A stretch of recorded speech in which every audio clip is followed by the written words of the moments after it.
Koprčani so v prejšnjem krogu doma pričakali Olimpijo, a potem izgubili po hudem boju, medtem ko so Velenjčani med tednom v pokalu premagali doma Maribor z 1:0. Ampak tekma se je bolje pričela za goste, tole je že prva lepa priložnost za Ivančiča, ki je všel v domači obrambi, izkazal se je Matej Radan.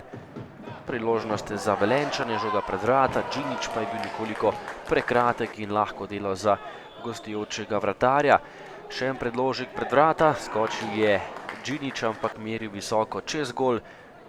Sliko pa smo že v drugem polčasu, prva priložnost za nogometaše Kopra, poizkušal je Štulac pa podaji Andrejašiča, odlična obramba Radana, ki je žogo uspel odbiti, potem pa še strel Lotriča, tokrat visoko čez gol.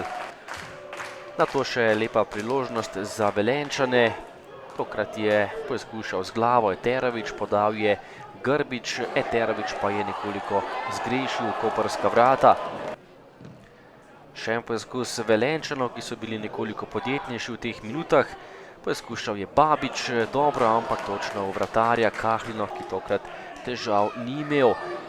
Pred vrati je bil še Damjan Trifković, povratna žoga Trifkovića in strel proti vratom Grbića, Šme je blokiral in morda tudi preprečil zadetek domačih. Tole pa je že gol za 1:0, podal je Grbić, visoko je skočil Elvedin Džinić in zatresel mrežo za prednost Velenja. Z minimalnih 1:0, tekla je 86. minuta in Velenjčani so po vsem koncu tekme tudi prišli do zadetka.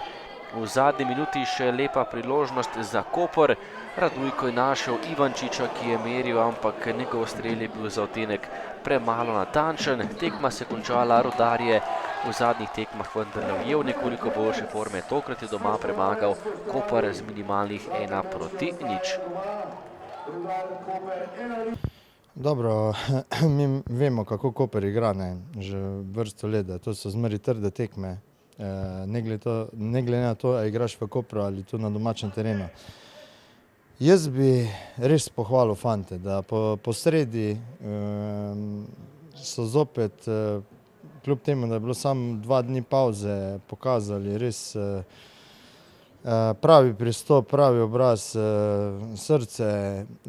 Tu bi tudi omenil, da se zahvaljujem res gledalcem, navijačem, kajti da doživljamo ob vsaki prekinitvi ploskanje, je res lepa stvar, nismo bili navajeni prej.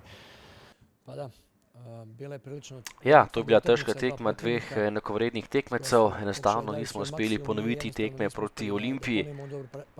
Imeli smo recimo 2 priložnosti, pol priložnosti, ko bi lahko dali gol, ampak nismo, dobili pa smo gol po prekinitvi. Čaka nas še veliko dela, zares veliko dela, imamo še kar nekaj poškodovanih nogometašev, ampak že v sredo nova tekma, čaka nas pokal in moramo se dobro pripraviti.